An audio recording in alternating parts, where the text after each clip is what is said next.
बिस्मिल्लाहिर्रहमानिर्रहीम।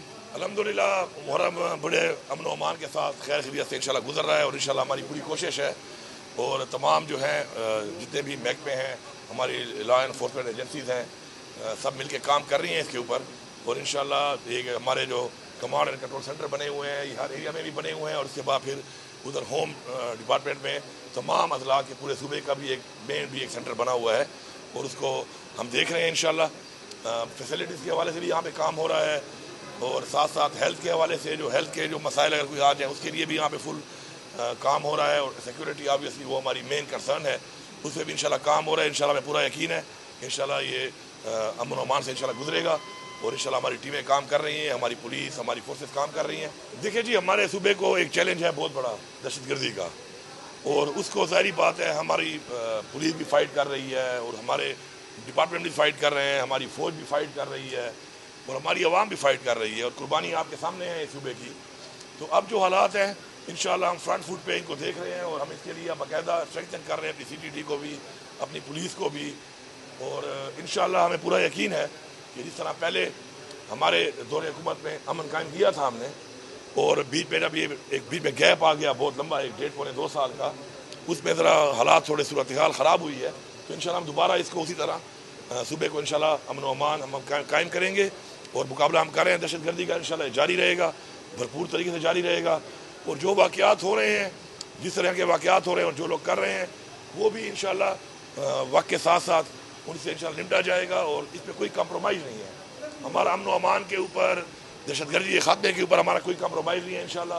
ये हमारा मेन चैलेंज है, हमारा मेन काम यही है कि हमने इसको हर सूरत में कायम करना है। सर, पाकिस्तान तहरीक-ए-इंसाफ पे पाबंदी लगाई गई, उसके हवाले से क्या कहें? पाबंदी तो किसी का बाप नहीं लगा सकता, ये तो कोई बात ना हुई। एक तो फॉर्म 47 के तहत बैठे हुए लोग खुद जो है मैंडेट चोरी करके बैठे हैं और फिर वो ये बातें करें कि वो पाबंदी लगाएंगे किसी पार्टी के ऊपर और उस सियासी पार्टी के ऊपर ये सबसे ज़्यादा वोट लिया हुआ है। तो ये मेरे ख्याल में ये बैकी बातें, ये अजीबोगरीब किस्म के बयानात जो हैं, ये हमारे मुल्क का इस वक्त चैलेंजेस और हैं। आप ये बताओ कि आपसे पेट्रोल की कीमतें आपसे कंट्रोल नहीं हो रही, डॉलर आपसे कंट्रोल नहीं हो रहा, मईशत आपसे कंट्रोल नहीं हो रही, आपसे महंगाई कंट्रोल नहीं हो रही, आपसे अमन व अमान कंट्रोल नहीं हो रहा, आपसे सूबे के जो माशी हालात हैं वो कम कंट्रोल नहीं कर पा रहे और दिन ब दिन आपका जो है सूबाई हुकूमतों को भी पैसा नहीं दे रहे, आप अपना जो हमारा राइट है, हमारी जो लाइबिलिटीज़ हैं, फेडरल गवर्नमेंट खुद भी कुछ नहीं कर पा रही है, तो उन पे फोकस करें। रोज़ाना जो है ना एक नया मसला आ जाता है, कोई एक बयान दे देता है और फिर TV के ऊपर उसके जवाब देते फिर मैं समझता हूँ ये तो इस काबिल ही नहीं है कि इनको जवाब दिया जाए इन बातों का, क्योंकि इन बातों की हैसियत ही नहीं है। एक बेतुकी बात करके शुरू हो जाते हैं।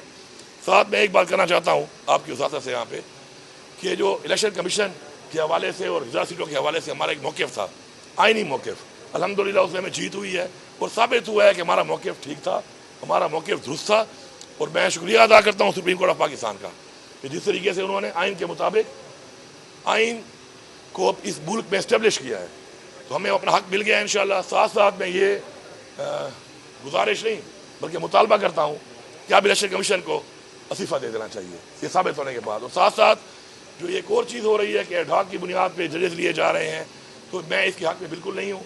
हमारा असम्बली का इजलास आ रहा है, इस पर हम बात करेंगे। एक जजेस को लेने का प्रॉपर एक प्रोसीजर है मेरिट का, उसके मुताबिक लिए जाएँ। इस तरीके से जो है ऑलरेडी बहुत ज़्यादा सवाल निशान बन चुके हैं। तो इस तरह अदलिया एक हमारा वो इदारा है कि जिसे पाकिस्तान के आइन को प्रोटेक्ट करना है, उस आइन को उन्होंने इम्प्लीमेंट करना है, उस आइन की पासदारी करनी है। जब उसके ऊपर सवाल निशान उठेंगे तो ये ठीक नहीं है मेरे ख्याल में। देखिए, हमारे लीडर इमरान खान साहब जो हैं वो हमारे लीडर हैं, उनका फैसला हक़ी फैसला है, वो जो भी अहकाम जारी करते हैं हम उनके पाबंद हैं। साथ साथ ये जो पार्टियाँ हैं एक तरफ वोट दे के खुद फॉर्म 47 के तहत बैठे हुए हैं, उसके बाद भी किसी बात के ऊपर जब देखते हैं कि अवाम की राय एक तरफ जा रही है तो अपनी सियासत बचाने के लिए इस तरह के बयान आप देते, खुल के सामने आओ। उधर वोट दे के बैठे हो, फॉर्म 47 के तहत वज़ीर-ए-आज़म बनाया हुआ है, उसको वोट दिया हुआ है, मैंडेट चोरी किया हुआ है, फिर आके इस तरह के बयान देते हैं। खुल के सामने आओ, खुल के बात करो।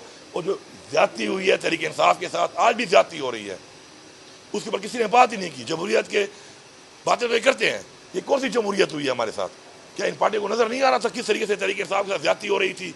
जैली पर्चे काटे जा रहे थे, उम्मीदवारों को इलेक्शन नहीं लड़ने दिया जा रहा था, हमारा निशान ले लिया गया, ये इनको नजर आ रहा था। और चूंकि इनके बेनिफिशरी थे, ये इससे फ़ायदा ले रहे थे, चुप थे। फिर भी शुक्र है इस हुए में तो हमने अपना मैंडेट हमने बचा लिया अपना, और बाकी पाकिस्तान में हमारा चोरी हुआ है, तो उसके ऊपर इनको शर्म करनी चाहिए, इनको खुल के सामने आना चाहिए और पहले उस पर बात करनी चाहिए कि उस पर क्या मौक़िफ़ है आपका। ये ऐसी बातों के ऊपर एक बयान दे के लोगों में अपनी पॉपुलैरिटी बहाल करने के लिए आ जाते हैं, फिर जब असल बात आती है फिर पीछे हट जाते हैं। तो मैं समझता हूँ ये दोगली पॉलिसी है। खुल के सामने आओ, खुल के बात करो, एक मौक़िफ़ दो, ठोस मौक़िफ़ दो। देखिए बदतरीन नहीं है, उस वक्त जो हमने एक स्टांस लिया और हमने एक बात की, उसके बाद से हमने लॉसेस के ऊपर कंट्रोल करना भी शुरू कर दिया। हमारे वो फीडर जो 1.5 साल से बंद थे, वो फीडर अब चालू हैं। ठीक है, उसे बिजली 6 घंटे मिल रही है, लेकिन आप ये देखें बिल्कुल मुकम्मल बंद किए हुए थे। जहाँ पे 22 घंटे थी वहाँ पे ब्लो शेडिंग 16 घंटे पे आई है, कहीं 18 घंटे पे आई है। तो एक रिलीफ हमने दिया है आवाम को। अब उसका अल्टरनेटिव है कि लॉसेस भी हैं, उनको भी ख़त्म करना है, क्योंकि हमारा मुल्क है।